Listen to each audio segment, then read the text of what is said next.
صاحب قرآن ہو کر یہ شعر ہے کہ اور وہ معزز تھے زمانے میں صاحب قرآن ہو کر، یعنی صحابہ کرام نے اور جو ہے انہوں نے اپنے قرآن پاک اور حدیث مبارکہ کی زندگی کو اپنایا اور وہ دنیا میں کیا ہو گئے، کامیاب ہو گئے.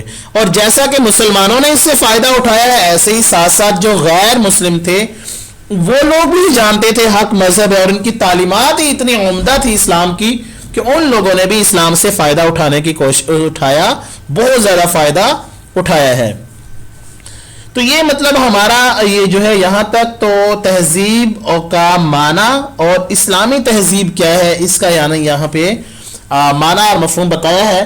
اب آگے ہے اسلامی تہذیب بہت سی خصوصیات اور امتیازات کی حامل تہذیب ہے. یعنی اسلامی تہذیب اور اسلام سے پہلی جو تہذیبیں ہیں ان میں اور ان میں کیا فرق ہے، اور اسلام کی تہذیب میں مطلب کیا خصوصیات ہیں، ان چند خصوصیات کو یہاں پہ ہم ذکر کریں گے. تو طلباء کرام ہمارا چونکہ یہ لانگ سوال بھی ہمارا بن رہا ہے، اس لیے اب ہم اس کو آگے اس کو جو ہے نا پڑھنے سے ہم یہاں پہ چھوڑ دیتے ہیں. تو جو ہم نے لانگ سوال اس کے اعتبار سے جو تیار کیا ہے اس انتہائی آسان الفاظ میں تیار کیا ہے، ہم اس کو آگے دیکھتے ہیں. دیکھیں یہ ہمارے کچھ مختصر سوالات ہیں. تہذیب کا معنی مفہوم کیا ہے، اسلامی تہذیب سے کیا مراد ہے، اور پہلے ہم اپنے لانگ سوال کو دیکھیں گے. اسلامی تہذیب کے امتیازات پر جامع مضمون لکھیں.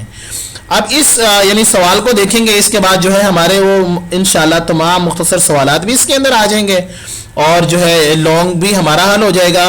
تو اس سبق کو ہم اس لیے چھوڑ رہے ہیں کہ ہم نے جو چونکہ ہمارا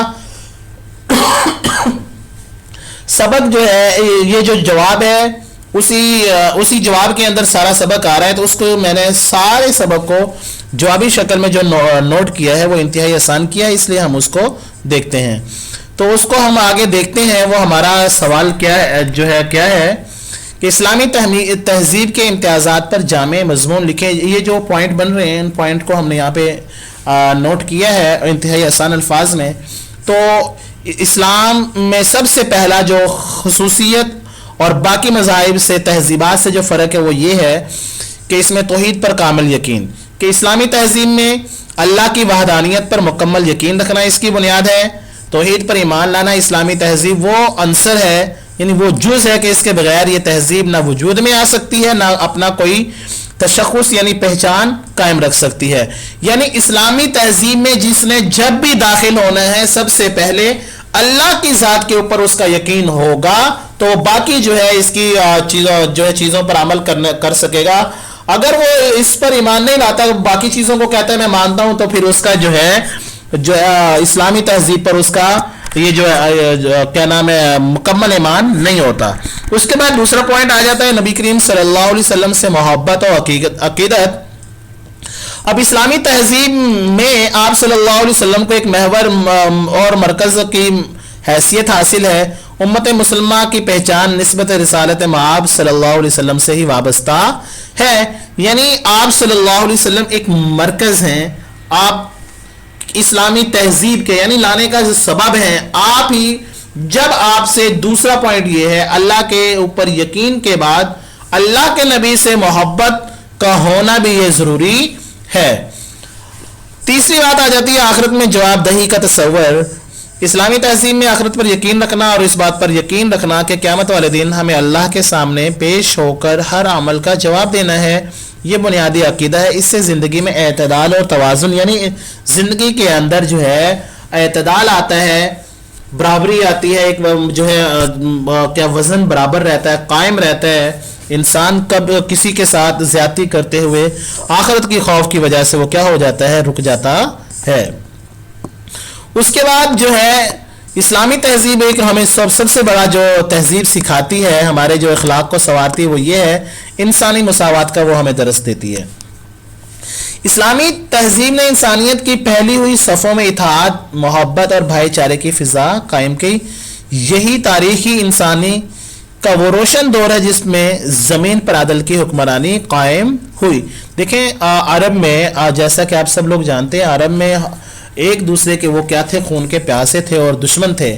لیکن اللہ کے نبی صلی اللہ علیہ وسلم آئے، اللہ کے نبی نے اسلامی تعلیمات جب ان کے سامنے رکھی اور ان کے اندر محبت کا درس دیا، تو پھر وہ کیا ہو گئے, ان کے اندر ایک بھائی چارہ قائم ہو گیا, اور وہ جو ہے سب کے سب اپنی پرانی دشمنیوں کو بھول کر ایک دوسرے کے کیا بن گئے, بھائی بن گئے.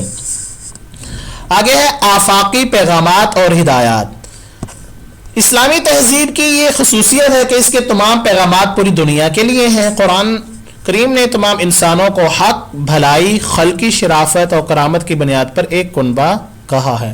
یعنی اسلامی تہذیب میں کہ اسلام کے جو بھی پیغامات ہیں, اب یہ مسلمانوں کے لیے نہیں بلکہ پوری دنیا کے لوگوں کے لیے ہیں.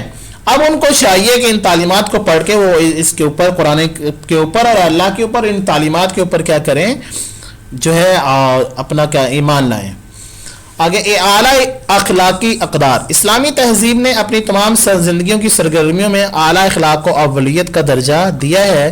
لہذا علم و حکمت, اسلامی قوانین, جنگ, صلح, خاندانی نظام, معاشی, معاشرتی, اخلاقی اقدار میں اسلامی تہذیب کا قدیم و جدید تہذیبوں پر بھاری نظر آتا ہے. یعنی اگر ہم دیکھتے ہیں ان چیزوں کو, جو ہے جنگ کو دیکھتے ہیں یا صلح کو دیکھتے ہیں, ان میں جو بھی اللہ کے نبی صلی اللہ علیہ وسلم نے اخلاق کا ایک پیمانہ رکھا ہے اور اس میں جو ہے اعلیٰ جو ہے کیا کہتے ہیں ایک اچھے طریقے سے, احسن طریقے سے اس کو انجام دیا ہے, تو یہ ہمارے دنیا کی جتنی بھی تاریخ ہیں, جتنی بھی یعنی قومیں ہیں یا جو بھی نظام ہے, اس کے اوپر اسلام کا جو ہے تہذیب ان پر بھاری نظر آتی ہے.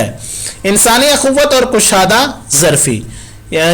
اسلامی تہذیب میں دوسرے کے نقطہ نظر کو برداشت کرنا, اور اسلامی ریاست میں ہر شخص کو اپنے عقیدے پر قائم رہنے اور عمل کرنے کی آزادی ہے. یعنی نقطہ نظر کو یہی کشادہ ظرفی ہے نا, انسان کا کھلے دل کا ہونا, کہ مطلب ہر ایک کی بات کو سننا اور سننے کے بعد اس کو جو ہے اس کی رائے کو جو ہے نا رائے کے اوپر بہتر جو ہے اس میں عمل کرنے کی جو ہے آزادی بھی ہے. تو اسلام نے انسانیت کی پھیلی ہوئی صفوں میں اتحاد و محبت اور بھائی چارے کی فضا قائم کی. حسد, کینہ, دشمنی, بغض کا خاتمہ کر کے ایک دوسرے کو, یہی اسلام کا یعنی درس تھا. انسانی اخوت کے انسانی آپس میں انسانی اخوت بھائی چارہ قائم کر دیا انسانوں کے اندر. جیسا کہ دیکھیں مہاجر جو ہے مکہ کے اور انصار مدینہ کے رہنے والے ایک دوسرے کو نہیں جاننے والے تھے, لیکن پھر بھی ان کے اندر کیا کر دی, محبت جو ہے پیدا کر دی. یہ انسانی بھائی چارہ تھا. امن و سلامتی. اسلام نبی کریم صلی اللہ علیہ وسلم کی زندگی کا جائزہ لیا جائے تو آپ صلی اللہ علیہ وسلم کی انقلابی کوششوں کے بعد جزیرہ عرب میں امن کے ساتھ پوری نسل انسانی کو سکون و اطمینان کی دولت حاصل ہوئی, کیونکہ آپ پیغمبر امن بنا کر بھیجے گئے تھے. یعنی اگر ہم پوری تاریخ کا اگر ہم مطالعہ کرتے ہیں تو ہمیں سب سے زیادہ امن کا جو دور ملتا ہے یہ آپ صلی اللہ علیہ وسلم کا جو دور ہے, امن و سلامتی کا یعنی دور ملتا ہے کہ اس کے اندر سب سے زیادہ جو ہے امن و سلامتی قائم کی گئی. تو علم کی اہمیت. اسلامی تہذیب کی بنیاد تعلیم و تعلم پر رکھی گئی ہے, کیونکہ آپ صلی اللہ علیہ وسلم پر جو پہلی وحی نازل ہوئی اور اس کا آغاز اقرا سے ہوا تھا, جس کا معنی ہے پڑھ. ارشاد باری تعالیٰ ہے اقرا بخلق الذی خلق, یعنی ترجمہ آپ اپنے رب کے نام سے پڑھیے جس نے سب کو پیدا فرمایا. یہ بہترین قدم جہالت کا شکار معاشرے میں اٹھایا. تو اسلامی تہذیب نے جس خطے میں اثرات مرتب کیے وہیں علم و دانش کی شمع روشن کی. یعنی اسلام کی تعلیمات میں سب سے پہلی تعلیمات جو ہے وہ یہی ہے کہ انہوں پڑھنے کا حکم دیا, تعلیم کا حکم دیا, اور یہی جو ہے اسی تعلیم کی وجہ سے اسلام نے ایک اپنا دنیا کے اندر علم و دانش کی جو ہے جو شمع روشن کی اور ایک اپنا لوحہ منوایا ہے. تو محترم طلباء اکرام, یہ جو ہے ہمارا ایک تفصیلی سوال تھا. اس کے بعد ہم جو ہے اپنے شورٹ سوالات کو دیکھتے ہیں, جیسا کہ ہم نے آپ کو بتایا تھا کہ اس کے بعد ہمارے بہت سارے مختصر سوالات اس میں حل ہو جائیں گے. اب یہ دیکھیں تہذیب کا معنی مفہوم تحریر کریں. تو یہاں پر آ گیا تہذیب کا لفظی معنی صفائی, راستگی, اصلاح ہے. تربیت یافتہ اور تعلیم یافتہ شخص کو مہذب کہا جاتا ہے. کسی قوم کی تہذیب سے مراد اس کے نظریات, رہن سہن, طرز عمل اور عام رویہ ہے. اسلامی تہذیب سے کیا مراد ہے؟ اس میں اسلامی تہذیب سے مراد اسلام کا سکھایا ہوا طرز زندگی ہے. اسلامی تہذیب کی بنیاد قرآن مجید اور آپ صلی اللہ علیہ وسلم کی سنت پر عمل کرنا ہے. آپ صلی اللہ علیہ وسلم کی سیرت ہمیں بتاتی ہے کہ مسلمان معاشرہ اپنی خاص پہچان اور تشخص رکھتا ہے, اس لیے مسلمانوں کو دوسروں کی نقل اور مشابہت اختیار کرنے کی ضرورت نہیں, کیونکہ مسلمانوں کا طرز حیات ہر اعتبار سے مکمل ہے. اسلامی تہذیب میں آپ کو آگے آپ کا مقام کیا ہے وہ یہاں پر بتا دیا کہ آپ ایک مرکز اور محور کی حیثیت حاصل ہے، اور امت مسلمہ کی پہچان یعنی نسبت رسالت آپ سے ہی وابستہ ہے۔ اسلامی تہذیب میں انسانی اخوت اور کشادہ دلی کی کیا اہمیت ہے؟ تو انسان اسلامی تہذیب میں دوسرے کے نقطہ نظر کو یا کسی نے کوئی رائے یعنی پیش کی، اس کی بات کو سنا جائے گا، اس کو برداشت بھی کرنا ہے۔ اسلامی ریاست میں ہر شخص اپنے عقیدے پر قائم رہنے اور اس پر عمل کرنے کی بھی آزادی ہے۔ اسلام نے انسانیت کی پھیلی ہوئی صفوں میں اتحاد و محبت اور بھائی چارے کی فضا قائم کی، حسد کینہ دشمنی وغیرہ کو ختم کر کے بھائی بھائی بنایا، اور اسلامی تہذیب میں علم کی اہمیت کہ اسلامی تہذیب میں تعلیم و تعلم اس کی بنیاد ہی تعلیم پر رکھی گئی ہے، جیسا کہ پہلی وحی سے ہمیں پتہ چلتا ہے کہ اللہ کے نبی صلی اللہ علیہ وسلم پر جو پہلی وحی نازل ہوئی اس میں بھی یہی حکم تھا، اقرأ بسم ربک الذی خلق، یعنی اپنے آپ رب کے نام سے پڑھیے، تو جو جس نے سب کو پیدا فرمایا۔ تو محترم طلبہ اکرام، یہ ہمارا آج کا جو ہے باب ہفتم کا دوسرا جو ہے لیکچر اسلامی امتیازات جو تھا یہ مکمل ہو گیا ہے الحمدللہ۔ ہماری کتاب کا یہ آخری سبق تھا۔